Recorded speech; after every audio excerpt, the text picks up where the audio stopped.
들은 대로 살게 하시며 말씀의 능력을 경험케 하여 주시옵소서. 예수님의 이름으로 기도합니다. 아멘. 반갑습니다. 저는 요코하마 온누리교회를 섬기고 있는 서현 목사라고 합니다. 제가 저희 교회에서는 항상 말씀을 전하기 전에 하는 게 있는데요. 저를 한번 따라해 주시면 좋겠습니다. 성경책을 가져오신 분은 성경책을 들어주시고, 성경책이 없는 분은 오른손을 들고 따라해 주시면 좋겠습니다. 이 성경은 내 성경입니다. 이 성경은 하나님이 나에게 주신 말씀입니다. 하나님의 말씀은 능력이 있습니다. 하나님의 말씀은 나를 변화시킵니다. 나는 이 말씀을 믿습니다. 아멘. 여러분의 고백대로 될 줄로 믿습니다. 저는 온누리교회는 1996년부터 다니기 시작을 했고요. 2000년이 되면서 이제 신학교에 들어가고 다른 교회들에서 사역을 하다가 2007년도에 온누리교회에 일본어 예배 담당 목사로 처음 사역을 하게 됐습니다. 그래서 2007년도에 처음 일본어 예배 담당이 되어서 사역을 할 때에 딱 그때 러브 소나타가 시작이 됐어요. 그래서 일본어 예배 담당이었기 때문에 1년에 반 이상을 러브 소나타 준비 때문에 일본에서 지내게 되었습니다. 그래서 오키나와, 후쿠오카, 오사카, 도쿄 비롯해서 1년에 한 4, 5번을 러브 소나타를 준비를 하다 보니까 전체 한 16번을 준비를 했는데요. 그렇게 하니까 이제 2008년부터는 아예 일본에서 사역을 하라고 하셔서 2008년에 동경온누리교회에 그때 장재유 목사님이 섬기실 때 부목사로 여기 와서 2008년부터 2009년까지 섬겼습니다. 일본에서 처음 사역을 할 때 동경온누리교회에서 사역을 하게 됐고요. 2009년에 오사카에서 사역을 하라고 하셔서 또 오사카에 가서 사역하다가 제 이후에 이제 문봉주 목사님 오셔서 사역하시고, 저는 2010년에 다시 한국에 돌아가서 한국에서 양재 온누리교회, 부천 온누리교회 사역하다가 올해 3월에 요코하마 온누리교회 담당으로 오게 됐습니다. 그래서 5, 6년 만에 돌아오게 되는데요. 이렇게 말씀을 드리니까 굉장히 많이 돌아다닌 셈이 됐어요. 그래서 결혼 10년 동안에 이사를 11번을 했는데요. 지금 요코하마 온누리교회에서 섬기면서 굉장히 기쁘고 감사하게 생각하고 있습니다. 저희 일본에 온누리교회가 7개가 있어요. 그래서 동경, 오사카, 요코하마, 우에다, 나고야, 야치오, 교토 이렇게 있는데요. 저희 요코하마 온누리교회는 그 중에 3번째입니다.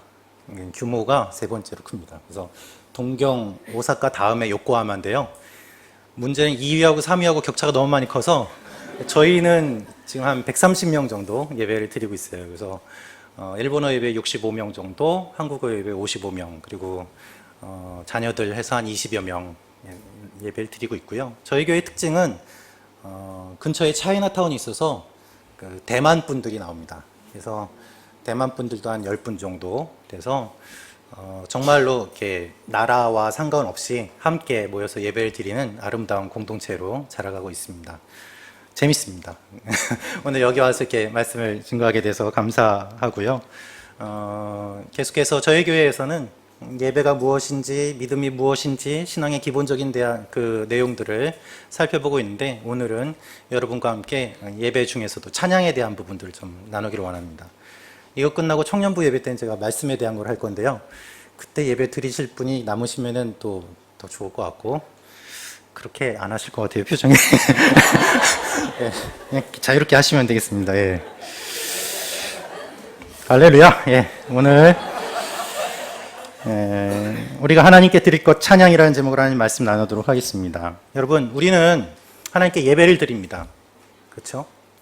근데 제가 여러분들께 질문을 드리겠습니다. 예배가 뭘까요? 제 시선을 피하지 마시고 예. 예배가 무엇일까요? 많은 경우에 예배가 무엇인지 모른 채 예배를 드리는 경우가 있습니다. 그렇죠. 교회에 오면 예배를 드리는데 예배가 뭔지 들어본 적은 별로 없는 거죠. 여러분, 예배는 하나님과 우리와의 관계 사이에서 일어나는 행위입니다. 예배는 하나님과 우리와의 관계 가운데서 일어나는 행위입니다. 하나님은 눈에 보이지 않습니다. 눈에 보이지 않는 하나님을 우리가 어떻게 만날 수 있을까요? 그것은 예배를 통해서 가능합니다. 우리는 하나님을 어떻게 만날 수 있습니까? 예배를 통해서 가능합니다. 그래서 예배는 하나님과 인간 사이의 관계에서 일어나는 행위이기 때문에 인간이 하는 다른 어떠한 의식과 행위와는 다른 거예요. 독특한 것입니다. 구별된 것입니다. 예배는 영적인 사건입니다. 그래서 예배가 중요합니다. 여러분, 우리가 하나님께 예배를 드리는 이유는 무엇일까요? 우리가 하나님께 예배를 드린다는 것은 무슨 의미일까요? 그것은 우리가 하나님 앞에서 반응한다는 것입니다. 하나님 앞에서의 반응, 그것이 곧 예배입니다. 여러분, 예배는요, 인간이 하나님을 알게 되었을 때 나오는 반응이에요. 우리가 하나님을 알게 되면 반드시 반응을 보이게 되어 있습니다. 그리고 하나님께서 어떤 분인지 알려주시기 위해서 예배를 만드셨고, 그리고 인간 편에서는 하나님께 반응하는 것이 예배예요. 그래서 하나님을 알고 반응하는 것이 예배의 핵심입니다. 이 예배는 아담과 하와가 타락한 이후부터 하나님께서 주신 하나님과의 관계의 회복을 위한 도구요 선물이었습니다. 여러분, 가인과 아벨 아시죠? 가인과 아벨이 가인이 제사를 드리지 않았습니까? 제사가 무엇입니까? 예배예요. 정형화된 율법은 아니지만 그때부터 하나님은 이미 예배를 받으시는 분이에요. 예배는 인간이 하나님께 나아가고 반응하는 것입니다. 자, 그런데 중요한 것은 예배는 종합적입니다. 우리가 예배를 드릴 때 찬양도 부르고 기도도 드리고 말씀도 듣습니다. 이것은 무엇을 의미하는가 하면 인간의 반응이 다양하다는 것을 의미합니다. 그리고 하나님은 이렇게 다양한 것을 좋아하십니다. 그래서 예배는 다양한 방법으로 드릴 수 있습니다. 중요한 것은 우리가 하나님 앞에 다양하게 반응할 때에 그 중에 특별히 하나님 앞에서 반응하는 것이 중요한 것이죠. 오늘은 그 가운데 찬양에 대한 것을 보도록 하겠습니다. 여러분, 사람은 누구나 도움을 받으면 고마워합니다. 고맙습니다. 인사도 하고 예의도 갖추죠. 특별히 일본은 이 오카에시라는 이 문화가 있지 않습니까? 무엇인가 받으면 돌려주는, 감사를 표하는 의식이 일본에 있습니다. 이 큰 도움을 받을수록 고마움은 더 커지는 거예요. 감사는 더 커지는 것이죠. 그런데 정말로 큰 것을 받으면 어떻게 될까요? 여러분은 어떻게 반응하십니까? 우리는 이렇게 질문을 하게 됩니다. 내가 무엇을 할 수 있을까? 내가 하나님 앞에서 무엇을 할 수 있을까? 하나님께 무엇을 드릴 수 있을까? 내가 하나님을 만난 뒤에, 내가 구원을 경험한 뒤에 누구나 던지게 되는 동일한 질문이 바로 이것입니다. 그런데 이 질문을 던지기도 전에 나오는 우리의 자연스러운 반응이 무엇인가 하면 바로 찬양이에요. 찬양. 그래서 찬양은 우리가 하나님 앞에서 가장 먼저 드리는 반응이라고 생각하시면 되겠습니다. 자, 오늘 말씀을 보면 오늘 말씀은 노래입니다. 노래인데 누구의 노래인가 하면 바로 모세의 노래예요. 모세가 왜 노래를 불렀을까요? 이스라엘 백성들이 이집트를 나오게 되었습니다. 400년 동안 노예로 있었습니다. 그런데 어느 날 그들이 자유인이 되었어요. 자신들이 한 일은 아무것도 없습니다. 그런데 자유인이 되었습니다. 이스라엘 백성들이 이집트를 나왔습니다. 그러나 그것으로 끝이 아니었습니다. 이집트 군대가 이스라엘 백성들의 뒤를 쫓아왔기 때문에 그렇습니다. 이집트에서 나와서 자유인이 되었는데 바로가 군대를 보내서 다시 죽이려고 쫓아오니까 이스라엘 사람들의 마음은 낙심이 되었습니다. 앞은 홍해가 가로막고 있습니다. 뒤에는 이집트 군대가 쫓아오고 있습니다. 이때 이스라엘 백성들이 보였던 반응은 무엇인가 하면 모세에게 찾아가서 원망하는 것이었습니다. 당신은 왜 우리를 여기까지 데려와서 죽이려고 합니까? 하나님이 있다면 왜 우리를 여기까지 데려와서 죽이려고 하는 겁니까? 이 원망이 그들의 입에서 나왔어요. 모세를 협박했어요. 하나님께서는 어떤 일을 하셨을까요? 하나님께서는 이집트 군대가 가까이 하지 못하도록 불기둥으로 막아주셨어요. 막아주신과 동시에 어떤 일을 하셨을까요? 이쪽에 바다를 밤새도록 바람이 불게 하셔서 바다가 갈라지게 하시고 마른 땅이 드러나게 하셨습니다. 이것이 하나님께서 하신 일이에요. 여러분, 한번 생각해 보십시오. 수십만 명에서 어린아이와 여성들을 포함하면 약 200만 명, 400만 명까지도 보기도 합니다. 그 많은 인구가 홍해를 건넙니다. 바다를 건넙니다. 몇 분 안에 이루어질 수 있는 일이 아니었을 것입니다. 아마 밤새도록 몇 시간에 걸쳐서 그 바다를 건넜을 거예요. 그런데 그 동안에 하나님께서는 불기둥으로 군대가 가까이 하지 못하도록 막아주신 것입니다. 그리고 그들이 다 건너간 이후에 불기둥을 제하니까 이집트 군대가 쫓아서 바다로 들어왔어요. 그 마른 땅을 건너서 이스라엘 백성들을 죽일 수 있다고 생각하고 그 안에 뛰어들었습니다. 근데 그때 하나님께서 하신 일은 다시 바다를 물로 덮으셔서 그들이 다 빠져 죽게 하신 것입니다. 여러분, 이 사실을 한번 상상해 보십시오. 놀라운 일 아닙니까?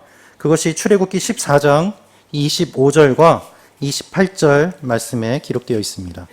한번 같이 읽도록 하겠습니다. 시작.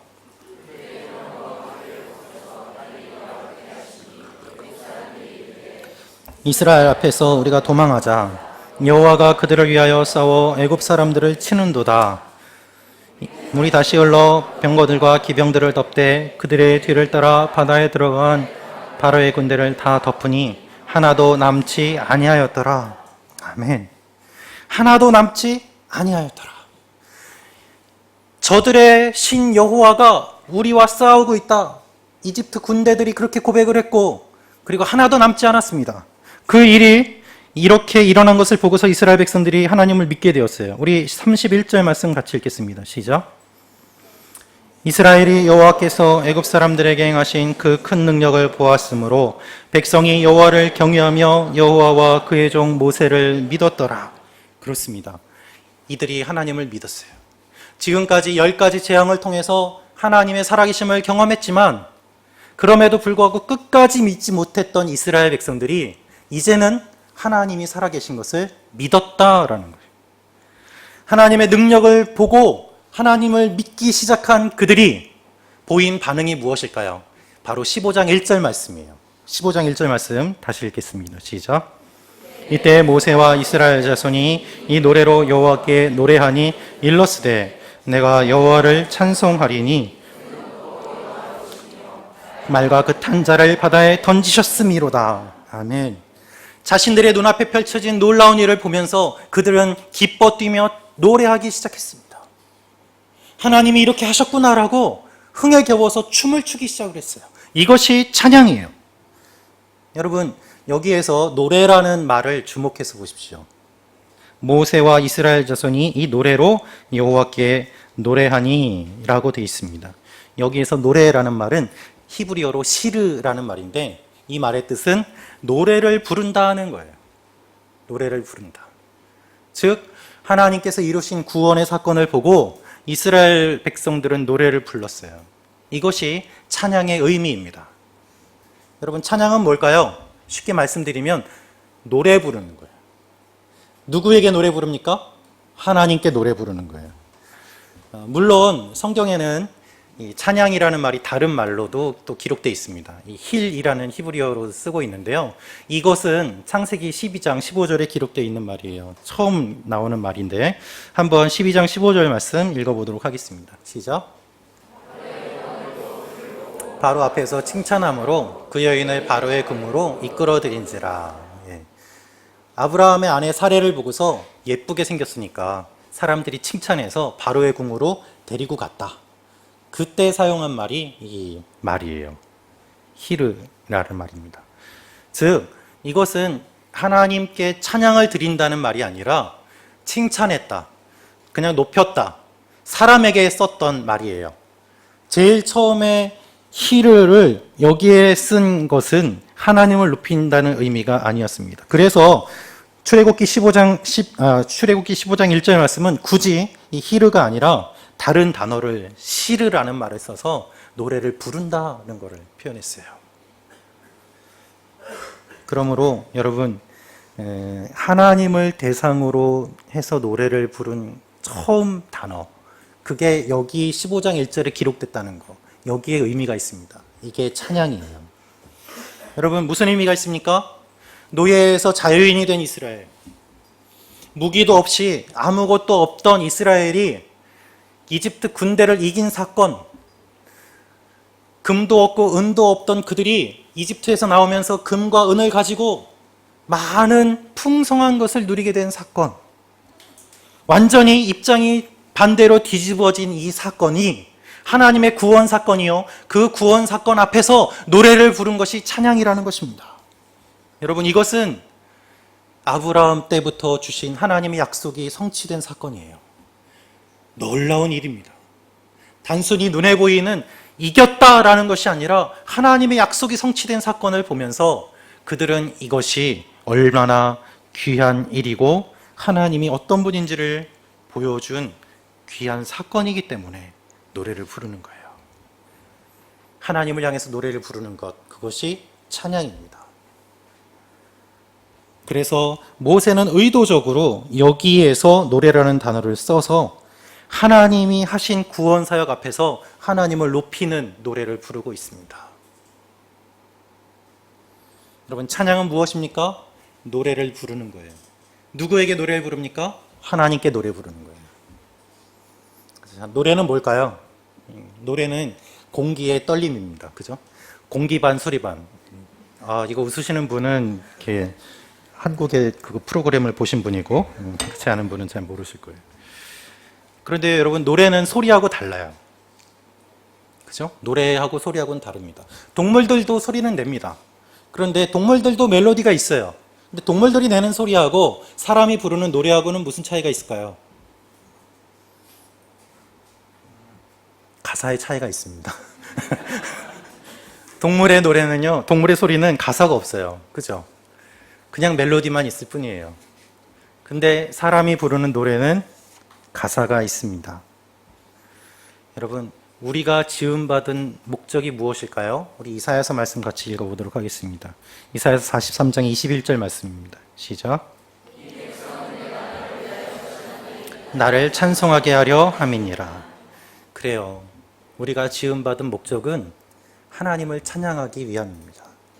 그래서 우리가 하나님을 찬양한다는 것은 지음받은 목적대로 산다는 것을 뜻해요. 그래서 사람만 찬양할 수 있는 거예요. 기억하십시오. 사람만 찬양할 수 있습니다. 근데 그 중에서도 어떤 사람이 찬양할 수 있습니까? 구원받은 사람이 찬양할 수 있어요. 이 세상에는 많은 사람들이 있습니다. 그러나 하나님을 모르는 사람들은 더 많습니다. 이 가운데서 구원을 경험한 사람들이 하나님께 찬양할 수 있다는 것입니다.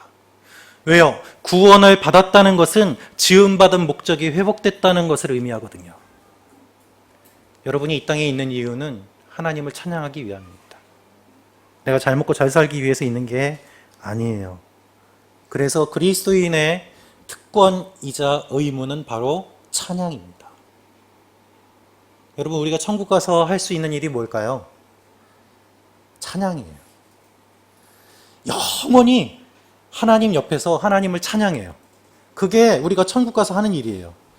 근데 찬양 드리기 싫어하면은요, 천국이 지옥이에요. 영원히 죽지도 않고 옆에서 하나님을 찬양해야 되는데, 그죠? 얼마나 고역이겠어요. 그러니까 찬양하기 싫어하는 사람들은 어디로 가요? 지옥에 가는 거예요. 따로 분리돼서. 예배 드리기 싫어하는 사람들이 가는 데가 거기예요. 그러니까 예수 안 믿으면 지옥 보낸다 이게 아니라 하나님을 싫어하는 사람들이 모여있는 데가 지옥이에요. 그렇지 않습니까? 그러므로 여러분들이 구원을 받았다면 당연히 찬양을 드리는 것이 마땅한 것입니다. 여러분, 똑같은 노래인데 노래방에서 부르는 노래가 아니라 하나님께 찬양 드리는 것이 다른 이유는 우리의 노래를 받으시는 분이 하나님이시기 때문에 그렇습니다. 그래서 여러분, 찬양을 드릴 때 가사도 깊이 묵상을 해보세요. 멜로디만 있는 것이 아니라 가사도 중요합니다. 그래서 찬양은 가사와 멜로디가 다 중요해요. 근데 더 중요한 것은 이 구원받은 감격 위에서 하나님께 불러야 된다는 것입니다. 많은 분들이 구원받은 감격이 없습니다. 그러니까 마음속에서 나오는 찬양이 아니라 목에서 나오는 노래로 그쳐요. 얼마나 슬픈 일인지 모릅니다. 찬양은 하나님께만 드리는 거예요. 왜 하나님께만 드립니까? 하나님이 우리를 구원해 주셨기 때문이에요. 예수님 말씀하셨습니다. 나는 길이요 진리요 생명이니 나로 말미암지 않고는 누구든지 아버지께로 갈 자가 없다. 그래서 다른 존재를 찬양하는 것이 아니라 하나님을 찬양하는 거예요. 이 사실이 중요해요. 여러분, 이거를 방해하는 존재가 있기 때문에 중요한 거예요. 무엇이 방해할까요? 사탄이 방해합니다. 원래 사탄은 하나님 옆에서 하나님을 찬양하는 천사장이었어요. 그런데 자기가 교만해져서 하나님처럼 되고자 했습니다. 사탄은 예술성이 뛰어납니다. 그런데 자신이 하나님 대신에 그 영광을 받으려고 하니까 문제가 된 거죠. 지금도 사탄이 어떻게 하는지 아세요? 굉장히 뛰어난 예술성으로 사람들의 마음을 움직입니다. 여러분, 이 세상의 노래들을 들어보십시오. 얼마나 좋은 노래들 많이 있습니까? 그죠? 그 노래를 들으면요, 마음이 움직여요. 가슴이 절절해요. 그래서 내 마음을 어떻게 이렇게 잘 표현할까 하는 생각이 들 정도의 노래들이 얼마나 많이 있습니까?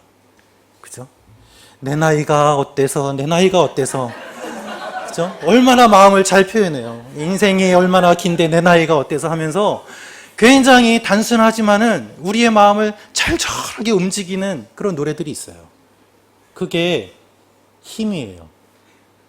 그런데요, 그 노래들이 하나님을 향한 게 아니기 때문에 문제가 돼요. 오해하지 마십시오. 전 세상의 노래들이 다 나쁘다는 이야기가 아닙니다. 그러나 그 중에는 우리에게 분명히 영향을 끼치는 것들이 있습니다. 어떤 노래 부른 가수가 자살하면 따라서 자살하기도 하고, 그 노래를 들으면 내가 우울해지기도 하고, 그 모든 노래들 가운데 하나님을 향한 것이 아니기 때문에 결국에는 자기중심적이 되는 일들이 일어나요. 그래서 멜로디도 좋고 가사도 좋고 다 좋지만 우리가 그 모든 노래들을 분별해서 들어야 될 필요가 있는 것입니다. 여러분, 뛰어난 수준의 노래들, 사람의 마음을 움직이는 노래들, 그런 노래들이 참 많습니다. 그런데 우리의 문제는 무엇인가 하면 하나님께 찬양을 드린다고 하면서 그 노래들보다 못한 노래를 부른다는 거예요. 찬송의 수준이 너무 낮고 가사가 너무 촌스럽고 멜로디도 너무 촌스러운 찬양들이 있어서 문제예요. 우리가 하나님을 찬양한다면 그 레벨을 높이기 위해서 우리는 최선을 다해야 될 것입니다. 우리가 하나님을 향해서 노래를 부를 때에 그것은 우리의 마음을 담은 것이기 때문에 그렇습니다. 찬양을 드릴 때 두 종류의 노래가 있는데요. 찬양은요, 교제송이 있고 경배송이 있어요. 교제송은 무엇인가 하면 우리 서로 축복하면서 부른 노래입니다. 경제의 모습 속에 보이는, 그거는 당신에게 축복이 임한다는 거죠. 그 축복하는 노래, 서로 교제하는 노래. 이거는 사람들끼리 부르는 이런 거는 교제송이에요. 경배송은 하나님을 높이는 거예요. 경배하리 하면서 하나님께만 향하는 노래가 경배송이에요. 그래서 우리가 교회에서 찬양을 부를 때 이것을 잘 분별하면서 부를 때 우리의 찬양이 더욱더 깊어지게 됩니다. 그래서 우리가 찬양을 부를 때 처음에는 사람과 함께 부르지만 나중에는 점점 하나님께만 집중하게 돼요. 그래서 하나님만 보이는 거예요. 그래서 우리가 하나님 앞에 찬양을 드리며 나아갈 때 우리는 사탄의 지배에서 벗어나서 하나님의 지배 아래 들어가고 우리는 다른 것을 주목하지 않고 하나님을 주목하게 됩니다. 이게 찬양의 능력이에요. 자, 우리가 교회에서 흔히 쓰는 말 중에 이런 말이 있습니다. 할렐루야라는 말이 있습니다. 자, 한번 해볼까요? 할렐루야. 네. 손 좀 들어주세요. 할렐루야. 아멘. 네. 이 말의 뜻은 야훼를 찬양하라라는 뜻입니다. 할렐루야, 야는 하나님이에요. 야훼. 네. 할렐이라는 말은 아까 말씀드린 창세기 12장 15절에 나온 힐렐에서 나온 말이에요. 그래서 하나님을 높이고 존경하고 선포하라는 말입니다. 그래서 이것을 집중적으로 쓴 시가 시편 113편부터 118편까지 할렐루야 할렐루야 하면서 하나님을 찬양하는 내용으로 집중적으로 쓴 시들이 있습니다. 왜 하나님께 이렇게 집중하라고 합니까? 그것은 옛날 구약 율법에 따르면 하나님께 제사 드릴 때에 다른 생각을 하면 그 제사가 무효가 됐어요. 다시 드려야 돼요. 여러분, 이 자리에 앉아 계신데 몸만 앉아 계시고 마음은 다른 데 가 계신 분들이 많아요. 어떤 분은 홋카이도에 가 계시고 어떤 분은 한국에 계시고 유체 이탈하신 분들이 너무 많아요. 그게 문제예요. 우리가 하나님께 예배 드릴 때 하나님께 집중하는 것이 아니라 자꾸만 사람이 보이고 다른 것이 생각나고 내 마음이 막 움직여요. 그래서 예배를 드리고 나서도 뭘 했는지 모를 때가 있어요. 여러분, 어떤 교회 목사님은요, 설교 시간에 졸리면 일어나라고 하시더라고요. 뒤에 가서 들으라고. 이 시간이 얼마나 집중해야 되는 시간인데, 하나님 앞에 드리는 시간인데 하면서 그런 말씀을 하시는 목사님도 봤습니다. 그래서 예배에 있어서, 찬양에 있어서 가장 중요한 내용이 여기 있는데요.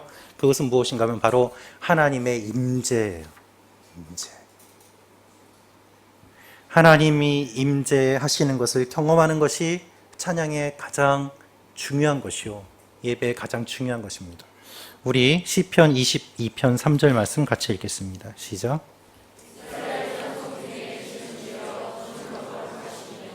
그래요. 주님이 언제 계신다고요? 찬송 중에 거하시는 주요. 그래서 우리가 찬양할 때 하나님이 계세요. 그리고 하나님의 영광을 드러내십니다. 우리 역대하 5장 13절에서 14절 말씀 같이 읽겠습니다. 시작. 노래하는 자들이 일제히 소리를 내어 여호와를 찬송하며 감사하는데 나팔 불고 질금치고 모든 악기를 울리며 소리를 높여 여호와를 찬송하여 이르되 선하시도다 그의 자비하심이 영원히 있도다 하매 그때 여호와의 전에 구름이 가득한지라 제사장들이 그 구름으로 말미암아 능히 서서 섬기지 못하였으니 이는 여호와의 영광이 하나님의 전에 가득함이었더라. 아멘. 하나님의 영광이 나타나니까 사람들이 서 있지도 못할 정도로 하나님이 놀라운 임재를 보여주십니다. 우리가 하나님께 찬양 드릴 때 하나님이 우리 찬양을 받으시고 이렇게 임재하세요. 여러분, 오늘 말씀에 대해서 독일 성서 공예는 다음과 같이 설명을 하고 있습니다. 출애굽기 15장에서 찬양 시의 초점은 하나님과 하나님의 행동에 있지 구원받은 자의 감정에 있지 않다. 그렇습니다, 여러분. 찬양은요, 우리의 감정과는 아무 관계가 없어요. 하나님이 이루신 그 일에 더 중요한 거예요. 어떤 분은 제가 교회에서 목회를 하다 보면은 예배 드릴 때 막 기뻐서 일어나서 신나게 손들고 찬송을 합니다. 근데 동일한 분인데 어떤 때에는 예배 시간에 팔짱을 끼고 가만히 이렇게 계세요. 그래서 제가 물어봐요. 왜 그러셨어요? 그러면은 목사님, 제가 오늘 기분이 좀 나빠서요. 기분이 좋으면은 찬양 때 손들고 뛰는데 기분이 나쁘면 예배도 안 드리고 반응도 안 보여요. 그것은 찬양에 대한 옳은 모습이 아닙니다. 여러분, 찬양은 무엇 때문에 찬양을 합니까? 우리를 위해서 돌아가신 예수 그리스도의 십자가 사건 때문에 그래요. 여러분, 날 위해 돌아가신 주님의 그 십자가, 그리고 주님이 채찍에 맞음으로 내가 나음을 입은 이 놀라운 십자가의 구원의 사건을 내가 깊이 기억할 때 내 속에서부터 반응이 자연스럽게 나오게 돼요. 이것이 찬양의 진정한 의미예요. 그래서 찬양은 말씀과 함께합니다. 말씀이 없으면 그리스도의 십자가 사건과 구속을 알 수가 없어요. 말씀을 듣지 못하면 깨닫지 못해요. 깨닫지 못하면 하나님을 찬양하지 못해요. 많은 사람들이 하나님을 찬양하지 않는 이유가 예수님이 뭘 하셨는지를 모르기 때문이에요. 예배를 드릴 때 감격이 없는 이유는 내가 예수님이 어떤 분인지 모르기 때문이에요. 너무나도 많은 경우에 피상적으로 알고 있고 너무나도 많은 경우에 한 번 눈물 흘리는 것으로 끝인 경우가 많습니다. 아니에요. 그게 아니에요. 말씀이 없는 찬양은 있을 수가 없어요. 여러분이 찬양하지 않는다면 여러분은 구원의 감격을 경험하지 못한 거예요. 여러분이 하나님께서 하신 일을 깊이 묵상할수록 깊은 곳에서 찬양이 나오게 되고 그 찬양은 힘이 있어요. 그 찬양을 드릴 때 귀신이 떠나가고 눈먼 자가 눈을 뜨고 안진뱅이가 고침받고 하나님의 영광이 선포되는 것입니다. 그때 하나님의 임재를 경험하게 될 때에 그곳이 바로 예배자로서 드리는 예배의 처소가 되는 거예요. 이것이 예배예요. 여러분, 사도행전 16장 24절에서 26절 말씀을 읽도록 하겠습니다. 사도행전 16장 24절에서 26절 말씀입니다. 시작.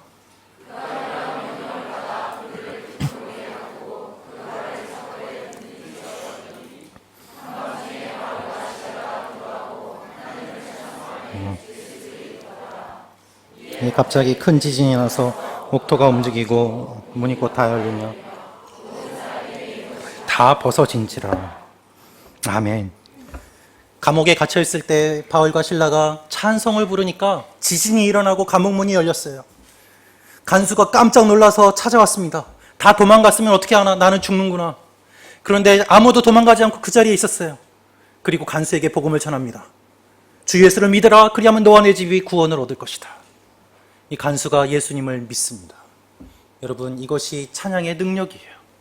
감옥 속에서 하나님을 바라보면서 찬양을 드릴 때 하나님의 임재가 임하니까 문이 열리고 사람이 변화되고 하나님께서 영광 받으시는 일이 일어나는 것입니다. 여러분, 이것이 우리가 하나님께 드리는 찬양이에요. 말씀을 정리하면 다음과 같습니다. 찬양은 하나님께 드리는 노래예요. 찬양은 하나님께만 드립니다. 그리고 그분이 우리를 구원하셨기 때문에 예수 그리스도를 깊이 생각하면서 찬양하는 것이 우리의 찬양의 기본이에요. 그럴 때에 우리의 마음이 뜨거워지고 하나님이 우리의 왕이 되시고 내 상황과 환경은 아무것도 변한 게 없는데 그저 눈물이 나면서 하나님을 찬양하게 돼요. 그래서 기쁠 때에도 슬플 때에도 하나님 앞에서 찬양을 부르는 거듭난 존재가 되는 것입니다. 저희 교회 자매님 중에 에비아라 상이라는 청년이 있어요. 이 자매가 기도 제목을 내놨는데 아버지가 폐암 말기입니다. 11월에 결혼 예정인데 아버지가 그런 폐암 말기시기 때문에 기도해달라는 기도 제목이었습니다. 그리고 10월 말에 원래는 11월에 한국에서 결혼식을 하기로 했는데 아버지가 상태가 좋지 않고 참석이 어려우시니까 아버지가 입원해 있는 병원에서 결혼식을 먼저 하기로 했습니다. 그래서 제가 그 결혼식 함께 준비하는 것과 또 아버지께 인사를 드리기 위해서 그 병원을 찾아가서 만났어요. 숨쉬기가 힘들고 말하기는 더 힘들었습니다. 제가 복음을 전했습니다. 살 날이 얼마나 남았다고 생각을 하십니까? 예수님 믿으십시오. 예수님 당신 사랑하십니다. 그런데 그 말하기 힘든 가운데서도 손사래를 치면서 압니다. 종교는 다 좋은 거 아닙니까? 자기는 모른대. 안 믿는데.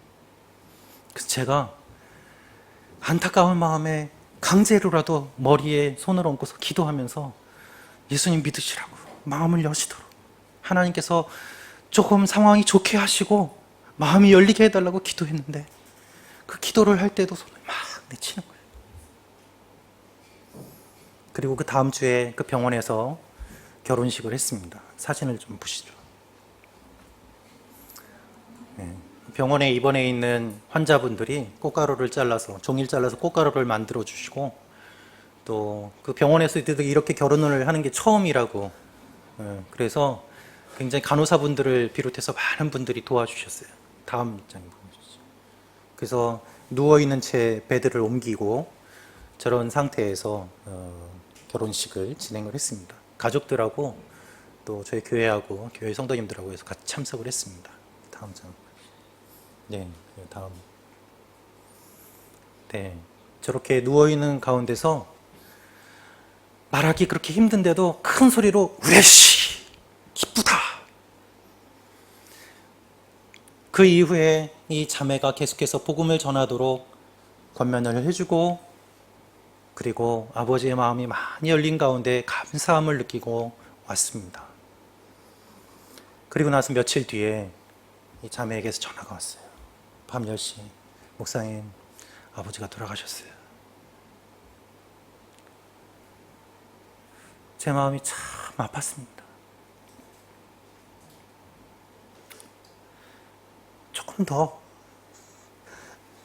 조금 더 신뢰를 하더라도, 무례하더라도 복음을 전했으면 하는 마음이 들었어요. 우리의 삶이 어떨지 우리는 모르지 않습니까? 가족들이 다 예수 안 믿는데 그래도 이 자매 혼자 예수를 믿어서 예배를 한번 드리고 싶다고 해서 예배를 드렸습니다. 그때 장례 예배를 드리면서 그 안 믿는 가족분들이 결혼식 때 저를 만났기 때문에 안면이 있으니까 그래도 장례 예배도 같이 드리시더라고요. 그러면서 이 찬양을 함께 불렀습니다. 내 영혼이 은총 입어 중한 죄짐 벗고 보니 슬픔 많은 이 세상도 천국으로 와도다. 할렐루야 찬양하세. 내 모든 죄 사함받고 주 예수와 동행하니 그 어디나 하늘나라. 높은 산이 거친 들이 조막이나 궁궐이나 내 주 예수 모신 곳이 그 어디나 하늘나라. 할렐루야 찬양하세. 내 모든 죄 사함받고 주 예수와 동행하니 그 어디나 하늘나라. 그래요 여러분, 지금은 헤어지지만 이것이 끝이 아님을 바라보고 우리의 상황과 환경은 아무것도 바뀐 것이 없지만 그 가운데서 하나님의 임재를 바라보면서 찬양을 부를 수 있는 것, 이것이 진정한 찬양의 의미인 것입니다. 그래서 우리는 기쁠 때에도 슬플 때에도 하나님을 찬양할 수 있습니다. 종교개혁자 장 깔뱅은 다음과 같이 말했습니다. 우리가 하나님께 드릴 수 있는 가장 거룩한 섬김은 그분의 이름을 찬양하는 것이다. 우리가 지음받은 존재의 목적인 찬양을 기억함으로 인해서 하나님께 영광 돌리는 여러분과 제가 되기를 주님의 이름으로 축원합니다. 기도하겠습니다. 우리 이 시간에 함께 같이 기도하기를 원합니다. 잠깐 기도할 때 여러분 마음을 근심케 하는 것이 무엇입니까? 여러분의 마음을 빼앗고 있는 것이 무엇입니까? 하나님 말씀하십니다. 누가 우리를 그리스도의 사랑에서 끊으려 환난이나 곤고나 핍박이나 기근이나 적신이나 위험이나 칼이나 우리를 사랑하시는 주 예수의 그리스도의 사랑에서 끊을 것은 아무것도 없느니라. 여러분, 우리는 죽어도 이 하나님의 사랑에서 끊어지지 않습니다.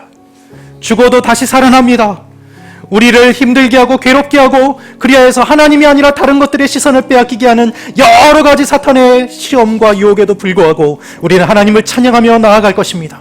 이 시간에 기도하며 나아갈 때 주님을 찬양하며 나아가기로 원합니다. 주님, 나의 마음을 받아 주시옵소서. 주여, 우리의 마음을 뜨겁게 하여 주시옵소서. 첫사랑을 회복시켜 주시고 우리가 하나님께만 주목하게 도와주시고 아버지 하나님, 우리의 삶 가운데 역사하여 주시옵소서. 주님과 동행하기로 원합니다. 함께 같이 주여 세 번 외치며 기도하기로 원합니다. 주여, 주여, 주여. 할렐루야. 아버지 하나님, 우리 가운데 역사하여 주심을 감사합니다. 아버지 하나님, 주님을 찬양하며 나아가기로 원합니다. 우리를 힘들게 하는 많은 것들이 있습니다. 우리를 괴롭게 하는 많은